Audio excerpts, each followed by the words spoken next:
$17,000 in prize money was given away, and after the festivities, the kids were given a feast. A feast of what, you ask? Goat meat.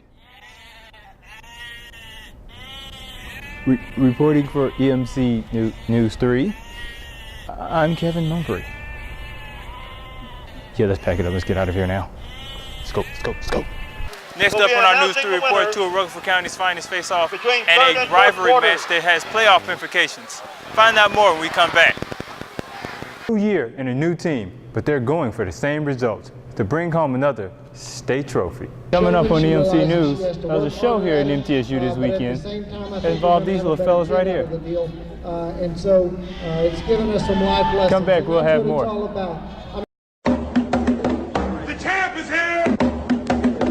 The champ is here! The champ is here! The champ is here! The Blackman boys are back and getting ready to defend their title, which they won last season with the leadership of Coach Barry Wardman. But with the new season comes a new set of challenges. It's a young team. We've lost 10 seniors on the last two teams, six 2 years ago and 4 last year. That's 10 seniors in a 2-year period. Loss of senior leadership, it is up to senior Isaiah Hart to become the leader for this year's team. By just, setting an example, go out, work hard every day, and, just try to show them that it's not easy to get back where we made it last year. New year and a new team, but they're going for the same results, to bring home another state trophy. But will the success of Blackman's past become too much pressure for this year's team to handle? Coach Wardman doesn't think so. The fact that we'd been in 2 state tournaments, we were trying to get back to our 3rd and really use that in a lot of ways as a catalyst to helping our team. No pressure at all. Months of preparation have led 75 children here to MTSU's 4th annual Junior Meat Goat Challenge, where children and their family will partake in some activities, show off their goats, and hopefully win some cash money while they're here.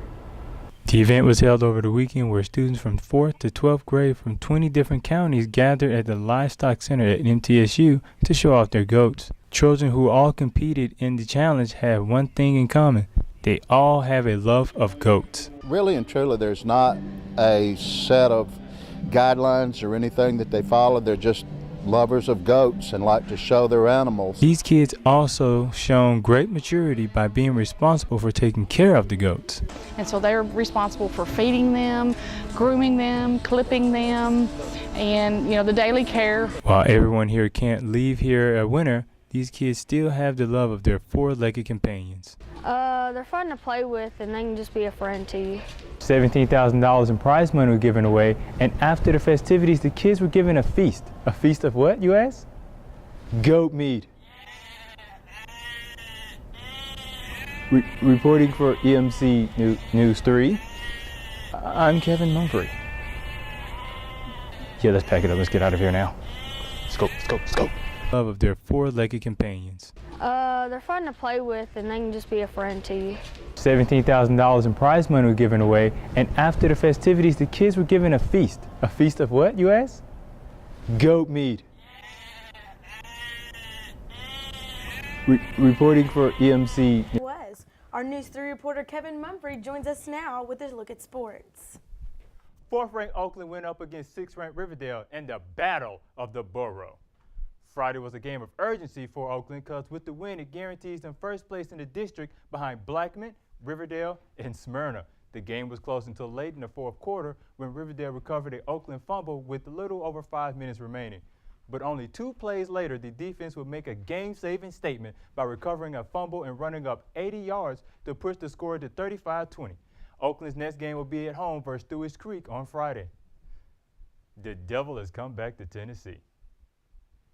Or you can call him Lane Kiffin. The Alabama-Tennessee rivalry was revisited last Saturday as it was the 3rd week of October. And why not add to the rivalry by bringing back one of the most hated men in Tennessee? Lane Kiffin returns after leaving in 2010. Alabama exploded on Tennessee by scoring 20 unanswered points in the 1st quarter. They would only score 14 more points throughout the game, but it was enough to keep the Vols at bay to gain the 34-20 win. There was almost a monumental upset in Kentucky on Saturday. Mississippi State had caught the attention of many this season with their dominance, and their recent slugfest against Kentucky had put them to the test. We take you to the fourth quarter where running back Josh Robinson breaks out for 73 yards for the touchdown. Defense, what's that? Robinson would go on to rush for 198 yards and 2 touchdowns in a 45-31 win. While one Mississippi team tags another win, another team gains a devastating loss. Les Miles comes to this game with a heavy heart after the recent loss of his mother, and his team had added motivation to gain the win.